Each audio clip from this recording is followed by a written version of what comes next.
Hi, I'm Matt, and today we're focusing on shoulder mobility. For those of you who, when shoulder pressing or Olympic lifting, you find that getting your arms over the top of your head or even the crown of your head or even behind your head is particularly difficult, these movements are going to be the ones that you want to do 3 to 5 times a week, and you should see some huge progress in that time. I'd advise with each of these stretches to go for 2 or 3 sets, have a short rest in between each one, but make sure you don't push too hard because dislocations aren't pretty. This is at your own risk. So first off is a really simple up and over. The wider you go, the easier it is. The narrower you go, the harder it is. Start wide and work your way narrow every single set. So the sticky point is generally from behind your head here to around there. And that's where you're going to want to spend the majority of your time in this stretch. So up and over, it could be 30 seconds to a minute on each one, or count the reps, whichever one you prefer. If you're going for reps, I'd say 10 to 15.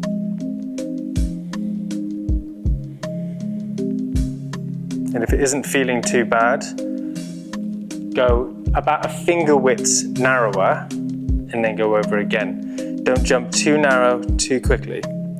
Aim of the game is to keep your elbows completely straight. As soon as I bend my elbows, that's where I've cheated. Elbows completely straight. The next one will be a front rack stretch. Underhand grip on your PVC pipe. Elbows on the bench, slightly outside shoulder width, and you have to grip the pipe tightly to make sure that your hands don't come narrower. As soon as your hands come narrower, that's where the stretch is basically thrown out the window. You need to maintain that same position the entire time. Elbows up. You're going to shuffle back, and then we're going to drop your head as low as you can, then slowly cranking your elbows in as close to your back as you can. Big deep breath in. And when you exhale, the aim is to try and get your chest as low to the ground as possible. You can sit into this one for 1 to 2 minutes each side, and if you need to take a break, you can come back out, take a breath, and just go back in.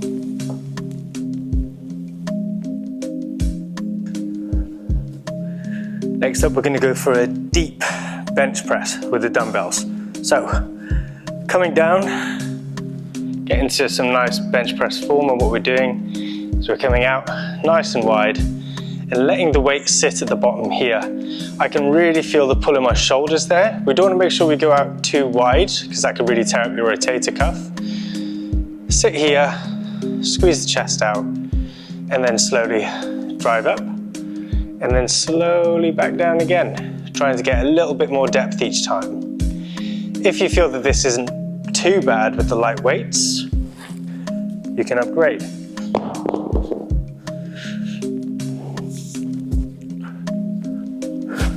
Same again. Just make sure it's something you know that you can press. Really get the depth in there. Few seconds, big deep breaths, and drive out.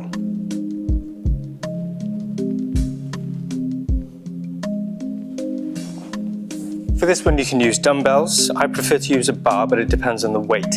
I'd advise going for something light to start with and working your way up as you feel necessary. So what we're going to do, feet on the bench, back nice and flat. We are going to lower the bar just as far as we can manage, taking big deep breaths and good control. If you are finding it too uncomfortable, bend at the elbow, bring to the chest. If not, back in, big deep breath. Don't go too far too soon, as you don't want to dislocate both shoulders.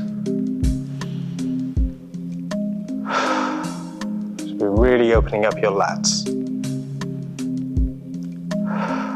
Then bend at the elbow and up. Or if it gets really bad, just let it go. Give all of these stretches a go, but do be really careful with each of them, especially if you're going to be trying to shovel some weight around while you're doing it. Don't go too heavy. You're better off repeating this session 3, 4, 5 times a week with a lighter weight than going too heavy and completely tearing your shoulders out. Thanks for watching, and don't forget to subscribe.